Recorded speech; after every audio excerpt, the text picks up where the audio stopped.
Over the last 6 or 7 hours, Rajya Sabha has been locked in a long, bitter debate about whether we need a 10% additional quota for those who are economically backward.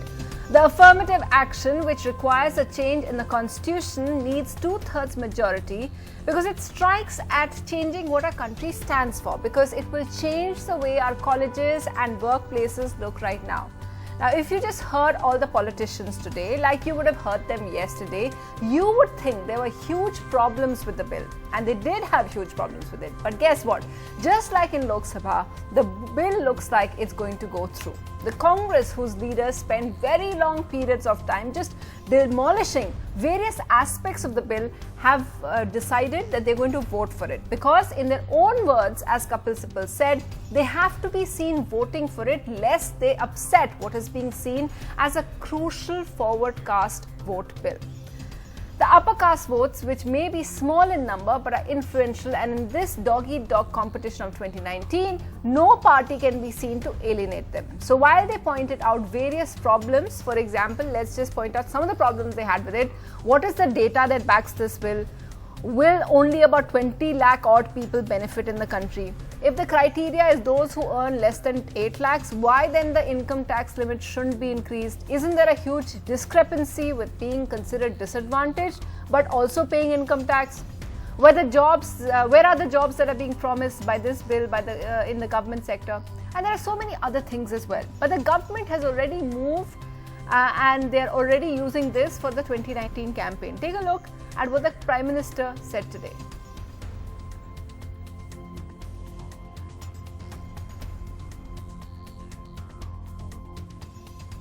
हर वर्ग को आगे बढ़ने का अवसर मिले, अन्याय की भावना खत्म हो,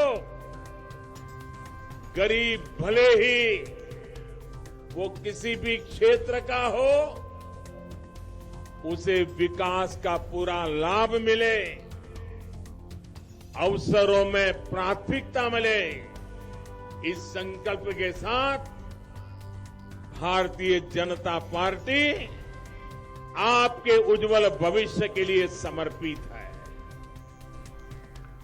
So while we don't know for certain, but many are saying that this will be challenged in courts. What we plan to do on the show today is this. This is an extremely complicated issue, and as we saw in Parliament, everyone's kind of looking out for their own vote bank. Yes, they are pointing out problems, but the politicians are driven largely by their own constituency. So we've drawn up some of the grey areas in this bill, and we hope to get to their reality on the show today. We've drawn up about 8 areas in which what the government is saying is in contradiction with what experts and others who know about this are saying. So if you're watching this today, we hope that you get clarity on all those aspects, and we hope our experts will guide us through that. We hope that they give concise answers so that we cover it all, and at the end of the debate, you and I are both going to be wiser. So first of all, let's take the first point, for which we are getting mixed signals as well. The first one is that the whole thing being called a upper caste quota, is that a misnomer or not? And let me just introduce our guest today who will help us go through the various aspects of it. In studio, we have sociologist and author Professor Ashish Nandi. We also have joining us our legal expert, is a senior resident fellow with the Vidhi Center for Legal Policy, Alok Prasanna.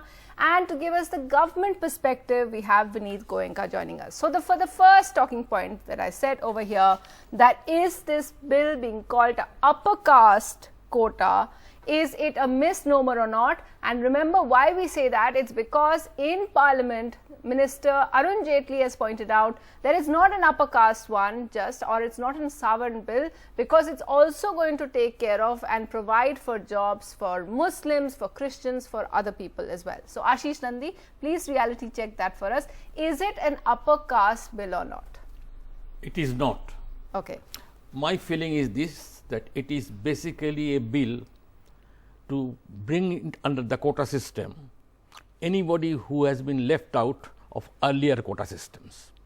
So it covers the entire population, so to speak. But even more importantly, it is a perfect electoral ploy and a strategy which can never fail you. I am sure this will be repeated now. because if the court strikes it down for exceeding the ceiling of 50%, then they would say that, sorry, we wanted to do this for you, but the judiciary intervened.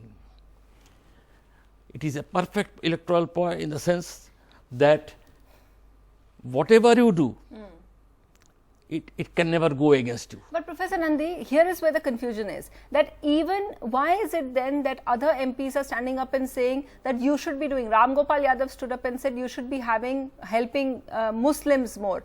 If the government is right, if what you are saying is right, then Muslims can also benefit from this bill. Nobody will benefit. Nobody will. Because the underlying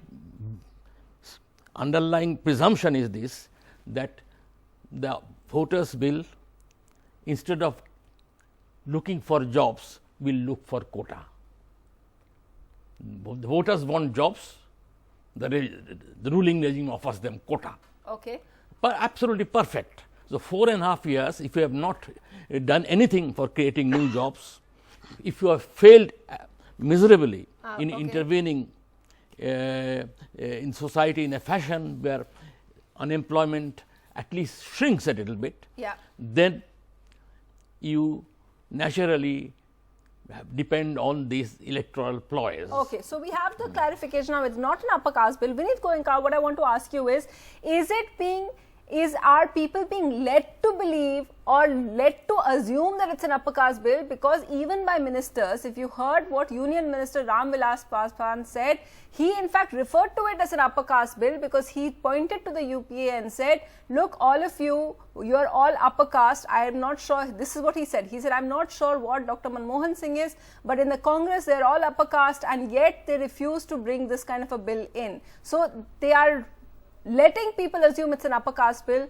whereas the fine print shows that it's not. What would you say about that, Vineet Goenka?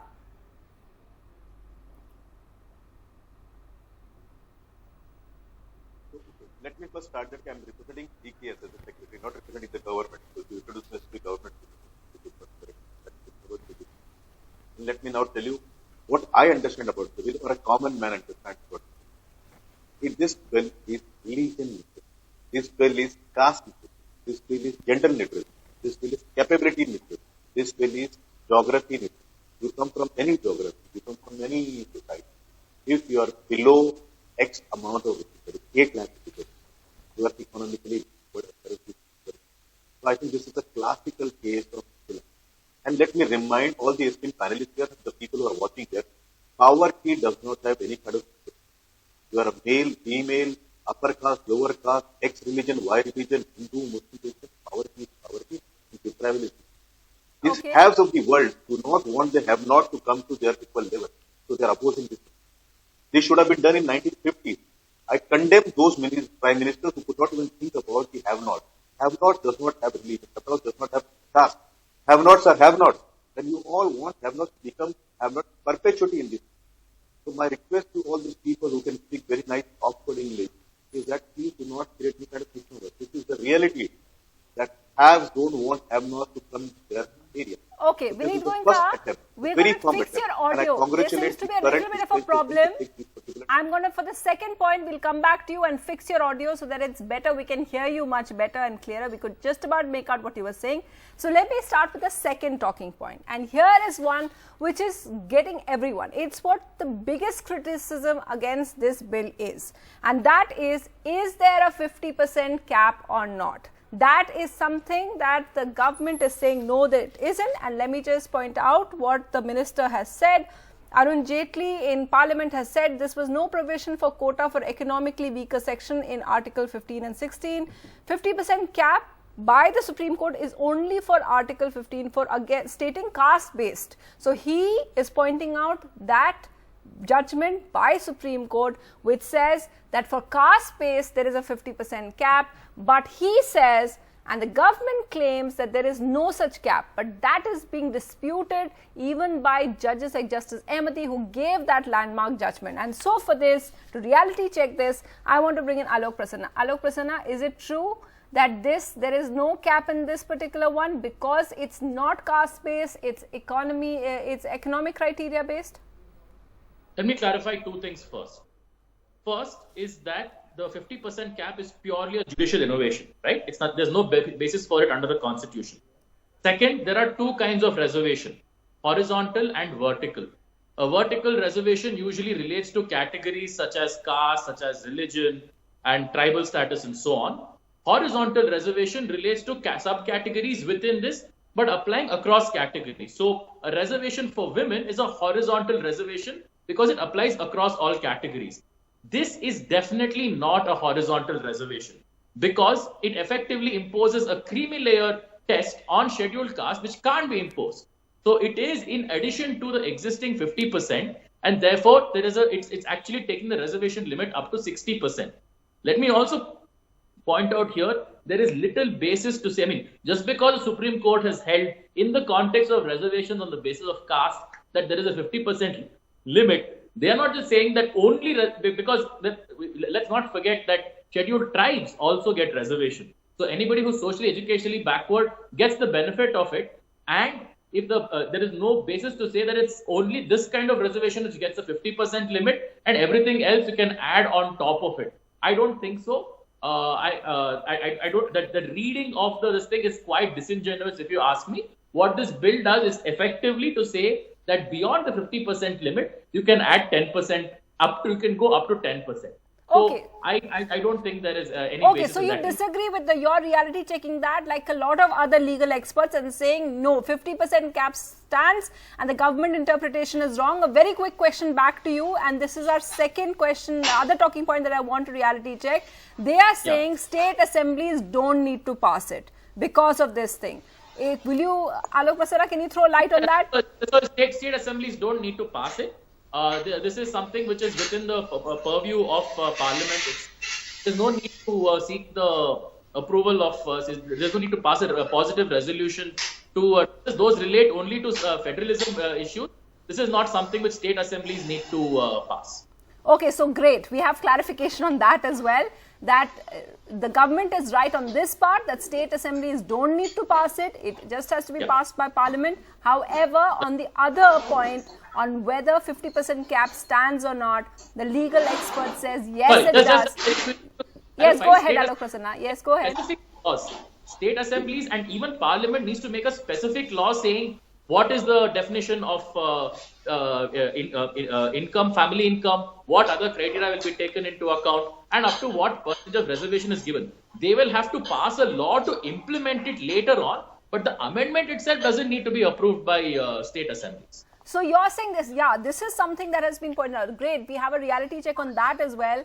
As SC Mishra and others have pointed out in Parliament, if you think you're going to get your quota immediately, it's going to kick in. That's not going to happen. It's an enabling thing. After that, the government needs to give out the specifics and have a different kind of law as well. Okay, let's move on to our next one, which is of the cutoff criteria. Now remember, this is a bit of a grey area because the bill, and as many members pointed out in Parliament, that has only been revealed to the media by certain people in the ministry, saying that this is the criteria, that if it is 8 lakhs, that if your annual income is 8 lakhs, then only if it's less than that, only then you're valid for it. If you have a certain amount of land, all those conditions, that's not been said in the bill, but that's been pointed out. Ashish Nandi, I want to ask you, some people have pointed out this is the same cutoff criteria as the OBC creamy layer. They point out that the problem is that how can you equate the OBC creamy layer, at one point you say they're completely different, with an economic criteria one. Would you think that's completely unfair to have the same? It's unfair because the OBC as well as the scheduled caste and scheduled tribe quotas are dependent on the fact that there are histories of discrimination and humiliation, whereas this is an economy based criterion, and unless and until there is a history of oppression, I don't think you can categorize it along with the other thing. So their criteria should be much less, you think? No, I think the cutoff limit. no, there is no specific, I don't know the legal position frankly, but I think sociologically it does not make sense. To have the same kind of criteria. Yeah. Okay, Vineet Goenka, do you want to respond to that? Many people have pointed out, it's one of the lead editorials in Times of India as well, that how can you equate the two?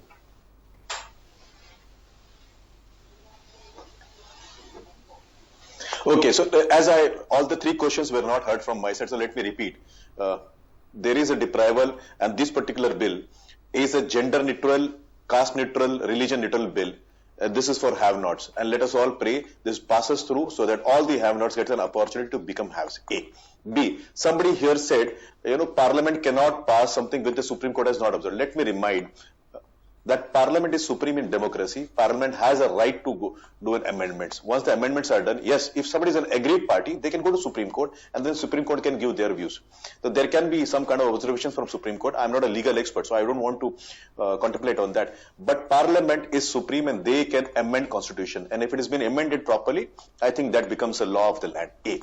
B, let me remind, in OBKC case, Satanand Commission in 1971 said 1 lakh rupee. Then it was defined as to be 2.5 lakh rupees in 2004. Now it is 6 lakh rupees as per 2013 amendment. So 6 lakh rupees is the creamy layer there, and this is 8 lakh rupees. There is a difference. And let me also give you one analogy. Sunetra, my right hand pains because somebody banged it. My left hand pains because there is some allergy. Pain is pain. Deprival is deprival, yes. Whether it is a social deprival, whether there is an economical deprival. And as a just government, sure, we have to consider both the deprivals. You cannot say, I will only address social deprival, but I will make the economical backward. No, but here's the thing, Vineet Goenka, the question that many pointed out was, there is a problem in the fact that you can't have a discrepancy. You can't have them paying income tax. If it's above 2.5 lakh, then why don't you remove the income tax? Do you see that discrepancy of being income taxpayers and yet getting quota benefits? Do you see that discrepancy? This is the argument done by people who do not understand the pain of poverty. Let me tell you. Yes, let me crash this particular theory of the so-called intellectual of these people. Madam, 8 lakh rupees means 60,000 rupees per month. Do you expect people to get admission in premier schools at 60,000 rupees per month who is earning? Don't my child, I am earning only 30,000 rupees a month. Can't my child go and study in some premier education? You don't want that to be done. What is this? And why are you trying to do a fallacy? Income tax is a separate subject. It does not have to do with economical backward. Yes, income tax criteria may be 2.5. Subsequent governments can remove that also. There can be a session on that. There can be a debate in the parliament on that. That can be removed. Okay. But these kind of all logics are being given by people who want to derail. Those are the people who do not understand the pain of the poverty. And let me once again remind to your viewers, poverty does not understand income tax, does not understand gender, does not understand religion or caste. Okay. Poverty is poverty. Deprival is deprival. Many of my you're not okay. brothers, I understand. You made your point. You made your point. Brothers, you made sisters your point. from Others are simply making the point that if you have a history of discrimination, perhaps that's a different kind of discrimination, and that's what they're pointing out. Okay, I want to move on. There are so many other points to cover as well. One of the things that Ram Vilas Paswan, when he was speaking in Lok Sabha, one of the things that Ram Vilas Paswan pointed out was that there is a... No, I'm just moving on to the next point, sir. 1 second. Ram Vilas Paswan pointed out, and this is the next talking point, he said the good thing that's come out is that there is no more stigma towards quota because of this particular bill. What do you think, Ashish Nandi? Well, that I do not know. As I told at the beginning, that this is basically a hollow bill in the sense that you don't have the jobs to offer people. Actually, quota is being provided as a substitute for jobs. And I think after a point, people will get wise to it. And the hollowness of the bill will become more obvious. But do you think as a stigma, because, we saw a lot of the people for a long time, the people who are supporting it right now were people who used to talk about meritocracy, used to talk about the fact that you didn't need it anymore, and now you have them being provided for with a quota. Do you think that they have a point, that Member of Parliament had a point when he said that this really does alleviate the kind of stigma that was attached to being someone who had come into an educational institute because of a quota? Yes, perhaps that may happen to some extent at least, though I have found that that does not go very far. It doesn't go very far. No, no, it doesn't. Because people immediately will classify this as another kind of quota. Okay. So I just wanted to quickly go back to Alok Prasanna, that you heard Vineet Goenka completely contradict the points that you'd made about the legal standard. Do you want to just add to that? No, I mean, I don't want anything else, because I didn't quite hear any legal argument, and I want to make the point that this is basically unconstitutional. If you believe that if a person who earns 60,000 rupees a month is poor in this country, is suffering deprivation, I'm sorry, that person needs a reality check. I'm sorry. But let me just go back to the legal point. The legal point simply is this: under our constitution, equality is not just some word you throw about. There is an understanding that equality is linked essentially to social justice. So to take that medical analogy forward, every person who has a fever doesn't need to get admitted to the ICU. Let us be clear about that. Our medical system Alok Prasanna, one of the things is this. Okay, I'm sorry to interrupt. One of the things that I wanted to bring up, and that's our other talking point, and you saw some of the members, MPs today touching on it. They pointed to the fact, they cited judgments, and they cited arguments that were made in the Constituent Assembly and judgments as well, in saying that you can't have any quotas based on economic criteria. It should be because of historical discrimination or being left out or mistreatment historically. Would you say, is that something that's upheld by all kind of judgments in this regard? Yes, go ahead. Yes, so let me just clarify the Indira Sahni judgment. This thing was tried through an office memorandum in 1991.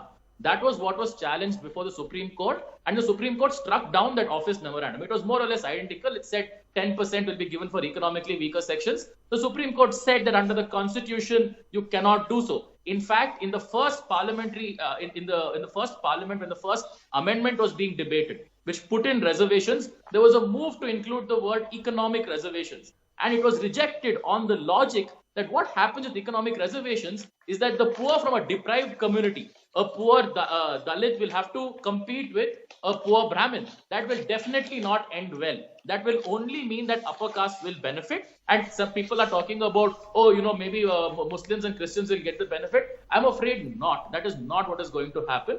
They will in fact be forced to compete with better off people, and they will get no benefit whatsoever from this quota. So if you have somebody who earns 60,000 will definitely do better than somebody who earns 30,000. So therefore, this is clearly only going to benefit the best off among whatever cutoff you do. So it is therefore utterly unconstitutional. It goes against the ethos of the Constitution to have economic criteria for reservation. So Vineet Goenka, we know this is a constitutional amendment, but the fact that it goes against conventional wisdom of all our judiciary, everyone, all the judgments, the fact that by having this kind of an economic criteria, you are negating all of that. Do you think that's wise and will still stand up?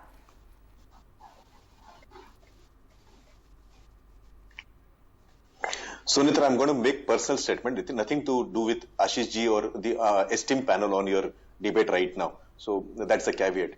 I pity this thinking where they try to divide the poverty. Poverty cannot be divided. Poverty is unified. It is a great equalizer. It's a core equalizer and it's a crude equalizer. When you don't have bread to eat, you don't have bread to eat. It is not that you are a poor Christian or a poor Hindu or a poor Dalit. You are poor. And when you can't pay fees, you can't pay fees, period. Many talented people in this country, boys and girls, could not get good education because they were unable to pay the fees. And I see this as an opportunity for have-nots, the poor, the deprived, to get a chance to study in a good colleges, good schools, get better education. And next generation come and sit in your place, that is the haves place. What is the problem? The problem is haves don't want them to come in. The ones who already are sitting in that position, they are talking about this. Okay. Please go to Bastis, Jogis, and also go to LIG colonies, one-bedroom hall flats, who earn 50,000 rupees. They can hardly meet it. Now all this argument, whether income tax will be increased, whether there are government jobs. Education does not mean you go into only government jobs. So we are seeing once you are well educated, then you can go out and do a private job. You can also create an entrepreneur. Hold on. Let me complete 20 seconds more. So they can become entrepreneurs and they can start TV channels. Okay. So we see the complete The divide government over will there. give But at On a least lighter on note, 2 or 3 but, points, let whether it us is give the an state opportunity. assembly Abdul thing Kalam did not or come the from a rich 50% family, a thing, rich family. I think that we have clarity on that. We've managed to get the fact, we've brought some clarity on that, at least on the fact of the 50% cap thing and also the state thing. Any last word from you? Because we totally out of time. I think this is not the last intervention of this kind you are saying. More or less same thing will appear in a different guise in the Ajodhya case, and any subsequent effort to introduce last minute social reforms as a symbol of what they can do. Well, we're still, as somebody said in Parliament today, we're also talking about sending a manned mission to space. That's what the government is doing. And we're also talking about initiatives in caste as well. That's what India's about today. That's it on Reality Check. Thanks to all my guests. Thanks for watching. Goodbye.